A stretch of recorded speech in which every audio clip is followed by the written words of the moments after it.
The sensor array at Outpost Vel 9 was old. Not broken, just old. It had been scanning the edge of the hollow reach for 60 years without finding anything worth reporting. So when it flagged a gravitational anomaly in the dead zone past Sector 44, the two technicians on duty assumed it was a calibration error and ran a diagnostic first before telling anyone. The diagnostic came back clean. The anomaly was real. It was massive.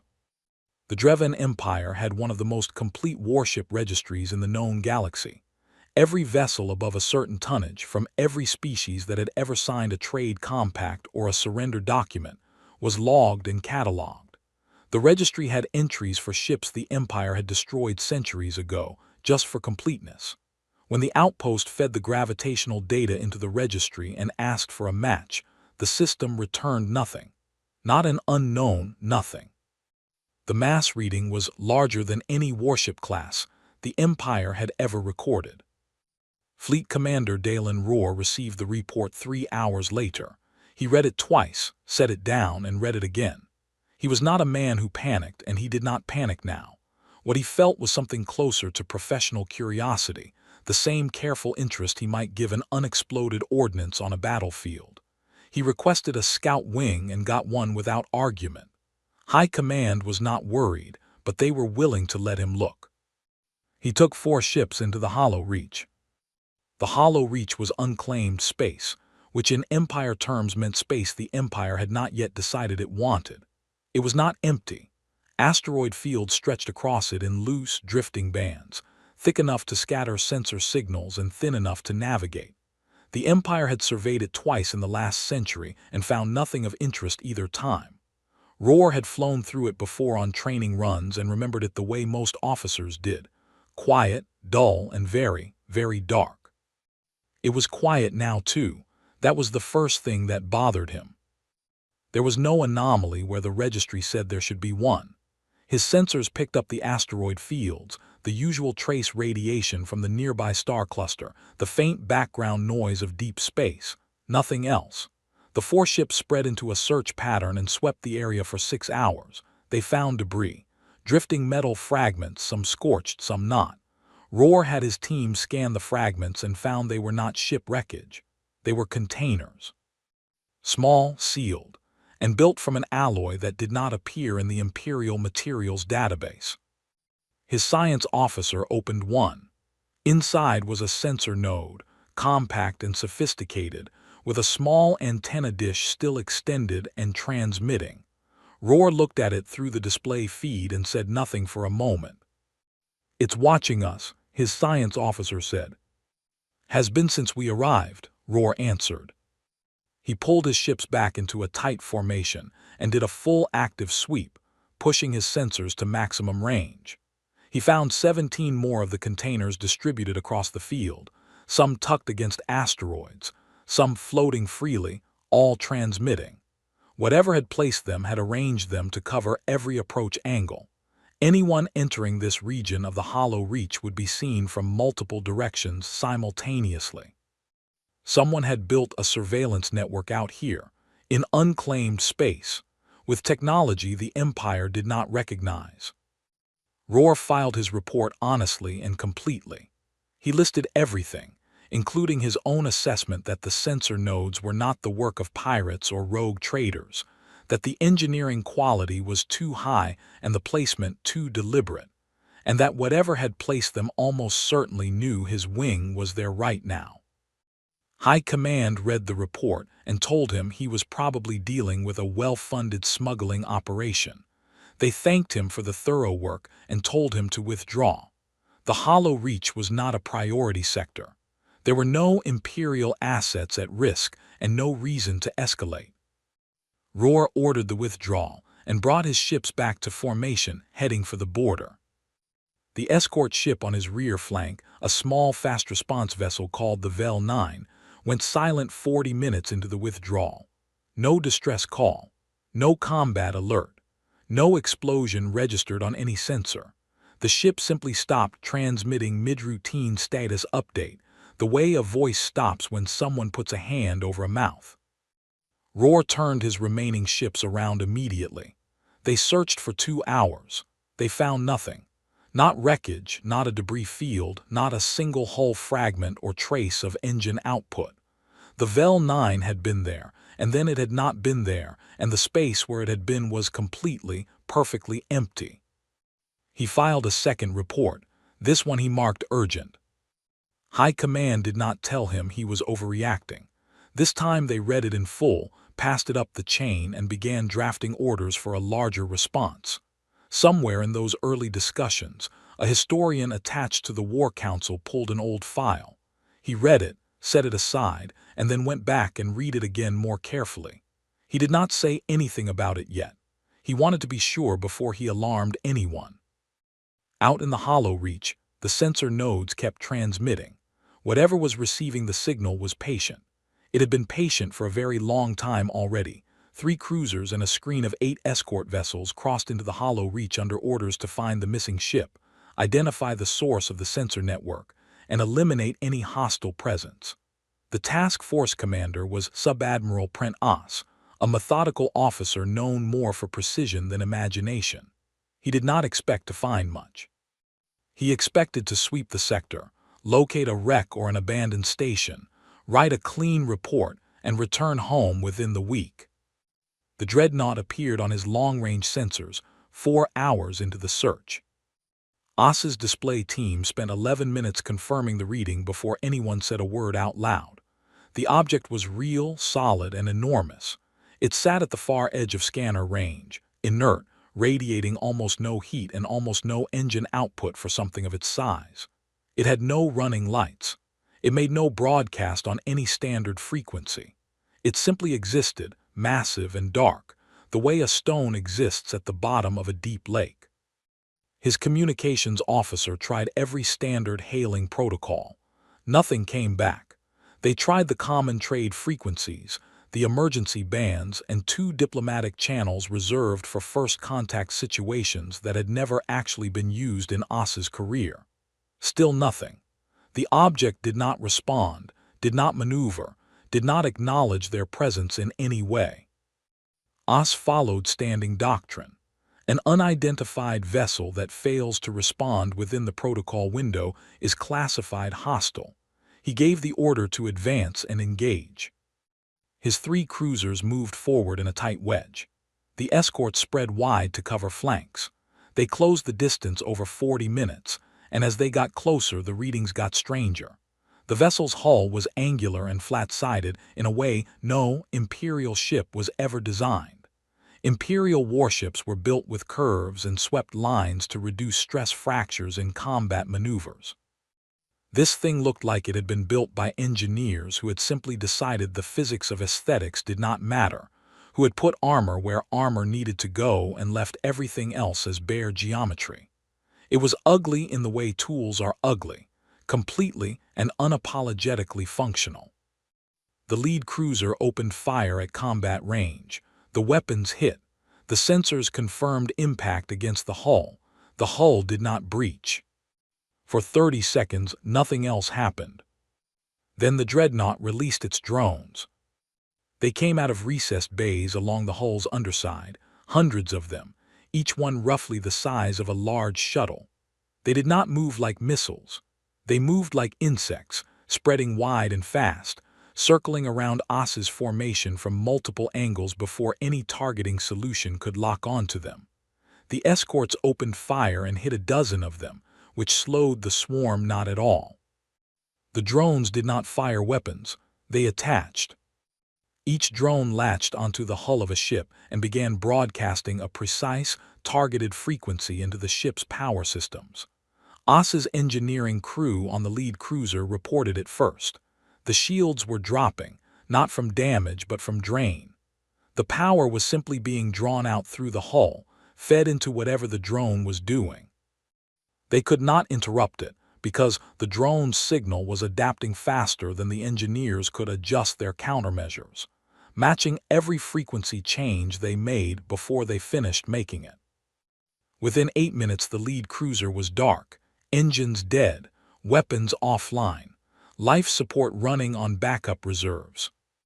The second cruiser suffered the same fate 12 minutes later. Oss ordered the third cruiser to break formation and run. It took 3 drones on the hull before it cleared the swarm's range, and each one drained a portion of its systems before falling away as the ship accelerated past the drone's pursuit threshold. The ship escaped, barely, with its engines at half power and its weapons fully dead. Aboard the disabled cruisers, the crew waited in the dark for what came next. What came next was boarding parties. They arrived in small pressurized craft that cut through airlocks with tools that had never been catalogued in any imperial reference. The beings who entered were tall, bipedal, and wore full sealed suits that gave nothing away about their appearance except their approximate size, and the calm way they moved through a ship full of frightened Dreven crew members. They did not speak in any language the translators could parse. They moved through the ship like they had studied its layout in advance, going directly to the engineering sections, the weapons controls, the communications arrays. They touched nothing that was not directly relevant to the ship's combat capability. They left the crew untouched. One of them stopped in a corridor near the bridge. A young Dreven officer was pressed against the wall, watching. The suited figure looked at him for a moment, then reached into a pouch and set something on the floor before walking away. The officer waited until it was gone, then picked it up. It was a small data chip. When the third cruiser's escape crew eventually recovered it and ran it through a reader, it contained a single document. The document was in old Dreven script, formal and precise, and it said only, "We know you are coming. We have been waiting. Send someone who can make decisions." The third cruiser filed its report. The War Council read it in full session for the first time in 30 years. The historian, who had been sitting quietly in the back of the room, finally raised his hand and asked to speak. He had found the old file. He knew what this was. The archive room in the War Council building was underground, which was appropriate, because what it contained had been buried as thoroughly as anything could be buried without being destroyed. The historian's name was Arvin Sewell. He was 71 years old, had spent 40 of those years in records, and had never once in that time been asked to address a full session of the War Council. He stood at the front of the room and felt their eyes on him, and chose his words the way a man chooses his footing on ice. He told them that 312 years ago, the Dreven Empire had fought a war. The council members shifted. They knew this. It was in the public record, briefly and without much detail, a border conflict with a young species, resolved in the Empire's favor inside of a decade. A footnote in the Imperial history curriculum, a paragraph. Sewell told them the paragraph was not accurate. The truth, which he had spent the last 2 days confirming across multiple sealed archive layers, was that the war had been significantly harder than any public record admitted. The humans, as the species was called, had not been the disorganized primitive force the official account described. They had been outnumbered and outgunned, yes, and their core colonies had fallen. But they had fought in a way the Empire's war planners had not anticipated, using tactics built on disruption and cost imposition rather than direct engagement, targeting supply lines and communication relays instead of fleet assets, making every Imperial advance expensive enough that winning felt like losing. The Empire had won. That part was true. The human core worlds had surrendered, and the war had ended on Imperial terms. But a portion of the human fleet had not surrendered. Somewhere between 1/5 and 1/3 of their total warship tonnage, along with several mobile shipyard platforms and an estimated 12 to 15 million civilians aboard colony transports, had simply left. They had not fought their way out. They had slipped away in the chaos of the final campaigns, using the same disruption tactics against the Empire's own sensor networks to mask their departure. The Empire had assumed they were destroyed in the fighting or scattered beyond recovery. The Empire had not looked very hard, Sewell admitted. The war was won. Looking for survivors seemed unnecessary. The council was quiet. Sewell put the gravitational reading from Outpost Vel 9 on the display and placed it next to the projected mass of the largest human warship class on record from the Old War. The Dreadnought in the Hollow Reach was, by its mass estimate, approximately 7 times larger. 300 years, he said. They had 300 years to build. The council session that followed lasted 9 hours. The debate was less about what to do and more about how to discuss what to do without acknowledging how badly the situation had already been misread. Grand Admiral Soren Vale, who commanded the Empire's second expansion fleet, was the loudest voice for immediate action.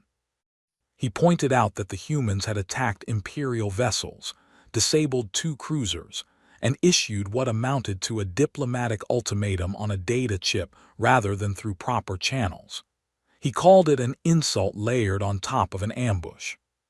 He was given authorization to take his fleet into the Hollow Reach and end the matter. Vale had 41 warships. He was not worried. The Dreadnought was 1 ship, however large, and 1 ship could be surrounded. Aboard that ship, somewhere deep in the Hollow Reach, a crew of humans had been watching the council building's communications traffic for 3 days. Not because they had broken Imperial encryption, though they had, but because the Empire's communication satellites in this region were operating on hardware that was, by human standards, very old. Captain Halden Reyes sat in the operations center of the Dreadnought and listened to his signals team read out Vale's fleet composition as the 41 ships began forming up at the border. 41, his navigation officer said. That's more than we projected. Reyes looked at the fleet map on the main display. 41 ships arranged in standard Imperial battle doctrine, a formation the Empire had used for 200 years and taught in every military academy in their space. He had studied Imperial battle doctrine for most of his adult life. Every officer in the human fleet had, because when you are preparing for the day a much larger empire decides to finish what it started, you learn everything about the way that empire fights. He asked his signals officer whether the relay network in the Reach was fully active. Fully active, she confirmed, coverage to the outer marker and back. He asked whether the passive stations along the Empire's likely approach vectors were transmitting clean data. Clean and undetected, she said. He looked at the fleet map for another moment. Then he asked his crew to begin the final preparation phase for what they had spent the last 4 years setting up, and what the humans had spent the last century planning for, which was not a battle in any sense the Empire would recognize when it arrived. It was a lesson.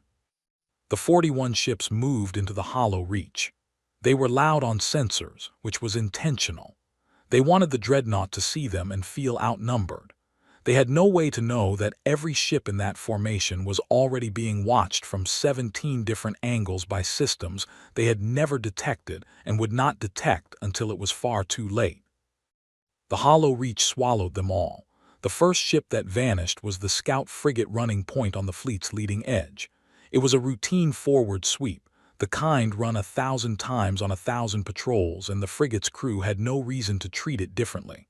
They were checking a dense asteroid cluster for hidden vessels before the main fleet passed through the gap. Their last transmission was a standard all clear. Then the channel went quiet. Then a minute passed. Then 5. Grand Admiral Vale ordered 2 ships to investigate. They found the cluster empty. No wreckage, no distress beacon, no sign the frigate had ever been there. One of the investigation ships ran a full active sensor sweep at maximum power, burning through its stealth profile in exchange for the deepest possible scan. It found nothing. Vale pulled his fleet closer together and continued advancing. The second disappearance happened 8 hours later. A destroyer on the left flank broke formation briefly to adjust its heading around a large drifting rock. The adjustment took 4 minutes. When it came back around, the ship beside it in formation was gone. Again, no wreckage, no signal. The space where the ship had been was empty, the way a room is empty, after someone has carefully removed everything from it. The fleet stopped advancing. Vale ordered a full communication check across all 40 remaining ships. 39 responded immediately. The 40th took 90 seconds longer, and when it answered, its crew reported that they had briefly lost contact with Fleet Command but were present and operational. Vale's communications officer ran a diagnostic on the channel and found a trace anomaly that she logged but could not identify. This was the first sign, though no one recognized it yet, that the humans were not simply taking ships. They were studying the fleet's communication architecture, testing response times, mapping which frequencies were used for what purpose, and doing it so gently that the Imperial systems registered it as noise rather than intrusion. Vale split his fleet into 3 groups and swept the surrounding space in overlapping patterns, trying to find whatever was taking his ships. The groups found nothing. What the sweep did accomplish, without Vale knowing it, was to separate his 40 ships into 3 clusters of unequal size, which was exactly the formation geometry that the human relay network had flagged as optimal for the next phase. 2 more ships vanished in the night cycle, when crew alertness was statistically lowest according to the human intelligence reports on Dreven crew scheduling. Vale woke to the reports and felt, for the first time since entering the Hollow Reach, something he had not felt in 30 years of command. He felt uncertain. He sent a boarding party to recover one of the cruisers disabled in the earlier engagement, hoping to find intelligence on what he was dealing with. The party arrived to find the cruiser completely intact. Every system was operational except weapons and main engines, both disabled with the same precision as before. The corridors were empty. The crew quarters were empty. Personal items were still on bunks. Food was still in the galley. One terminal in the communications room was still running, displaying a paused tactical simulation of some kind that the boarding party photographed and transmitted back to Vale before anyone thought to look at it closely. When Vale's tactical staff analyzed the simulation, they went quiet for a very long time. It was an Imperial fleet exercise scenario. Specifically, it was a classified exercise run by the Imperial War College 11 years ago to train officers in encirclement tactics. It should not have existed outside secure Imperial systems. The humans had not just obtained it. They had modified it, annotated it in their own language with what the translators eventually rendered as notes on Imperial response patterns and correction opportunities. They had been studying the Empire the way a student studies an exam. Vale called a command meeting. His senior officers sat around the display table and looked at the updated fleet map. 37 ships remained confirmed present. 3 were gone without explanation. The Dreadnought had not been sighted since the initial detection. Every sensor sweep of the surrounding space returned normal readings, which the officers now understood meant nothing at all because they had no idea what normal readings in human-controlled space actually looked like. One of Vale's captains suggested they withdraw. She pointed out that they were losing ships at a rate that suggested systematic targeting rather than random attack, that they had no effective counter to the disappearances, and that continuing to advance toward an enemy they could not locate, in space the enemy clearly knew better than they did, was not a sound tactical position. Vale overruled her. Retreating from a single ship, however large, was not something he was prepared to explain to high command. He ordered the fleet to hold position and concentrate firepower, turning his formation into a dense defensive globe, every ship facing outward, overlapping sensor coverage in every direction. It was a textbook response to an unknown threat in open space, taught in the second year of tactical studies. The humans had the same textbook. They had annotated that section too.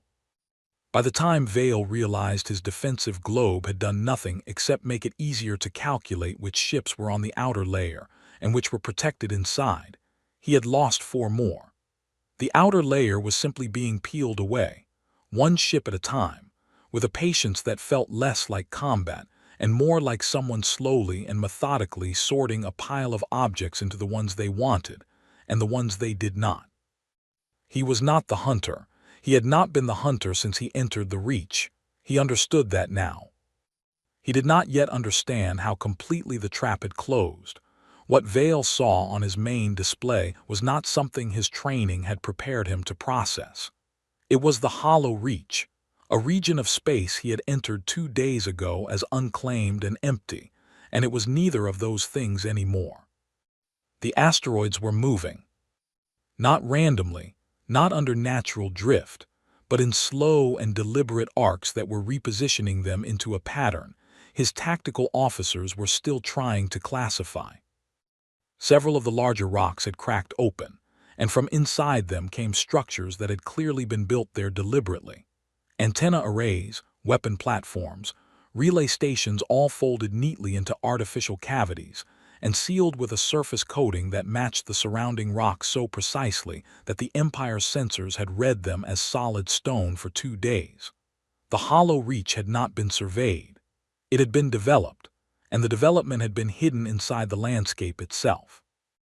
Vale counted 19 weapon platforms before his staff stopped updating the count, and simply said there are more and we cannot track them all.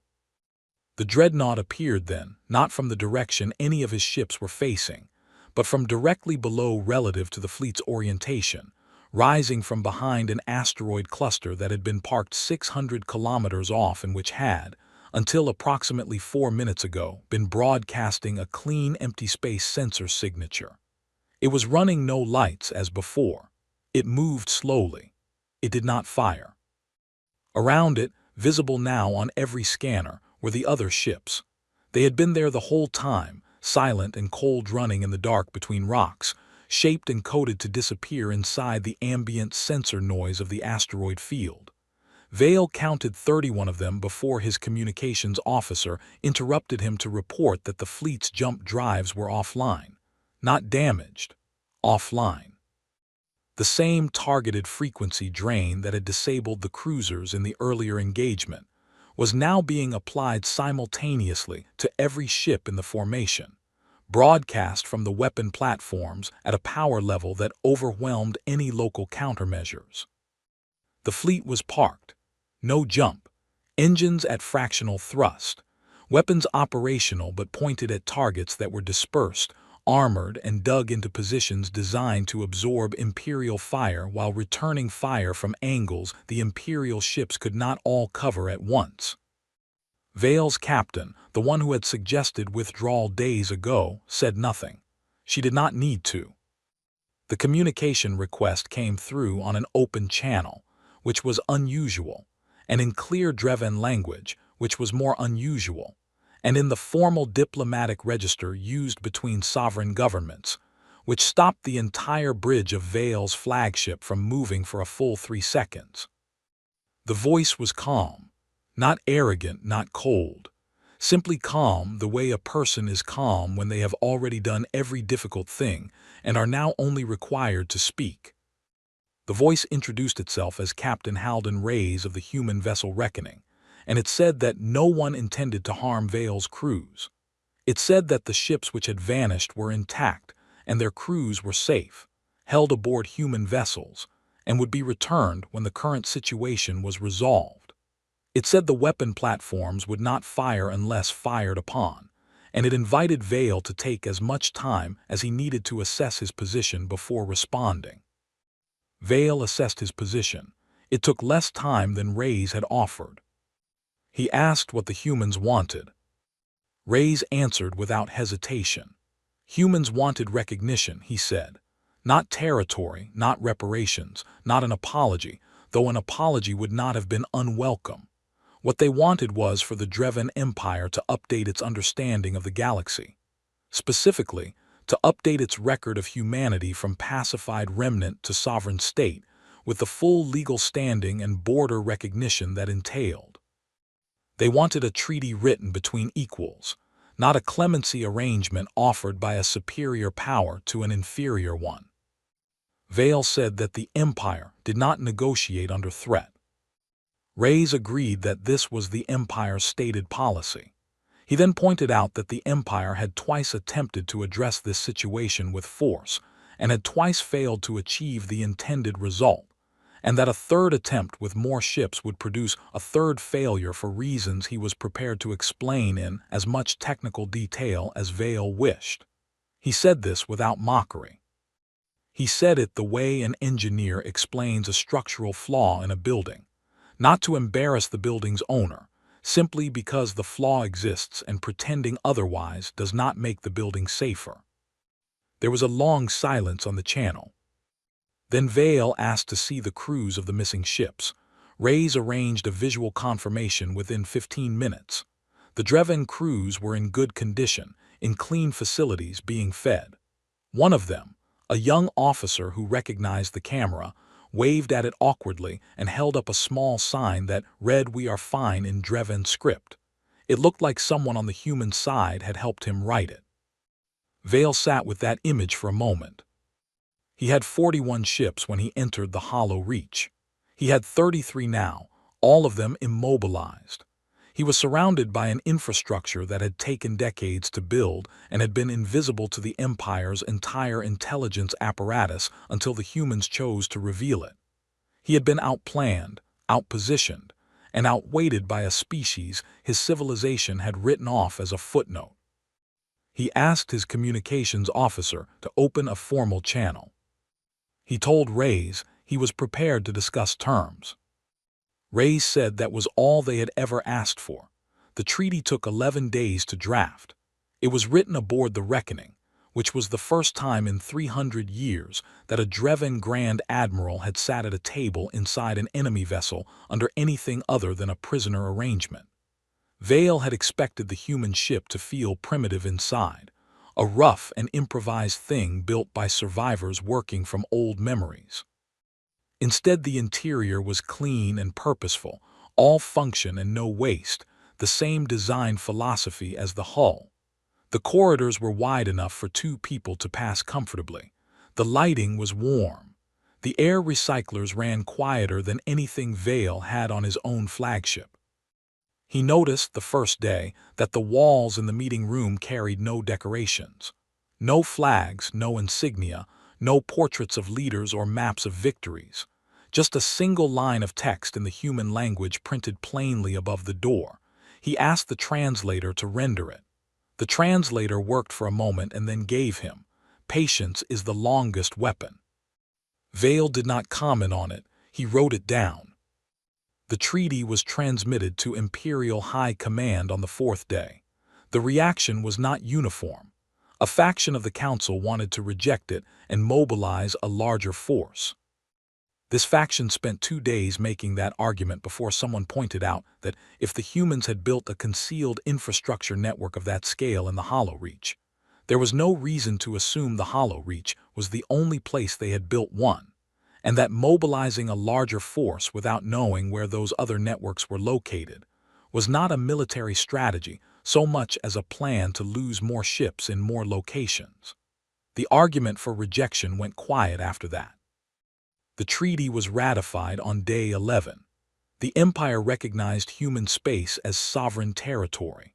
It defined borders along coordinates the humans provided, which turned out to encompass a region roughly a quarter the size of the Empire itself, a fact that produced a very long silence in the council chamber when the cartographers put it on the display.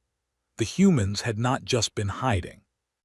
They had been settling, quietly and extensively. In space, the Empire had never bothered to fully survey because it had seemed empty. It had not been empty. It had been waiting to be found. Dalen Rohr received a copy of the final star charts 3 weeks after the treaty was signed.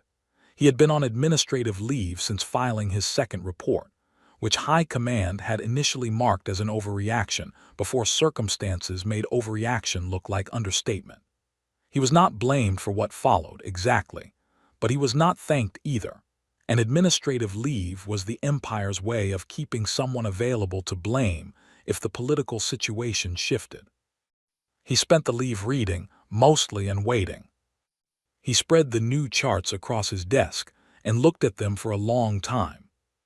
The territory marked as human space was detailed in a way the old Imperial surveys never were. Every star, every planet, Every station and outpost and settlement was logged with precise coordinates. The humans had shared the complete picture, which meant they were not afraid of the Empire knowing where they lived, which meant they were confident the Empire understood what attacking those locations would cost. Roar traced the border with one finger. It ran along the edge of the hollow reach and then extended deep in 3 directions, curving around systems the Empire had catalogued as uninhabited, passing through regions his own charts marked as unsurveyed or uninteresting. At one point, the human border came within 4 light-years of an Imperial refueling station that had been operational for 80 years. For 80 years, there had been a human settlement 4 light-years away, and the Empire had not known. He folded the charts and sat quietly. Across the wider galaxy, the reaction to the treaty rippled outward in the way that significant events do when word travels through trading posts and diplomatic channels, and the careful conversations of species who are always watching to see which way power is moving. The Dreven Empire was not diminished on paper. It had signed a treaty, not a surrender. But everyone who understood how that treaty had come about drew the same conclusion, which was that the Empire had sent a fleet into an ambush it had not detected, lost ships without being able to fight back, and been walked through a negotiation by a species it had spent 3 centuries assuming did not matter. Several minor powers, which had been quietly waiting to see how certain unresolved border disputes with the Empire might eventually resolve, began requesting updated diplomatic meetings. Their tone in those requests was subtly but unmistakably different from the year before. On the human side, there was no celebration in the public record. No parade, no ceremony, no official announcement of victory. Captain Reyes gave a single address to the Human Strategic Council, brief and factual, confirming that the treaty was signed, the missing Dreven crews had been returned, and all human personnel had been accounted for. He said this was a beginning, not an end, and that building something durable would be harder than building something that could not be ignored. Then the reckoning returned to its patrol route. Somewhere beyond the new border, in systems that did not yet appear on any chart the Empire possessed, construction continued. New shipyards, new stations, new vessels taking shape in the dark.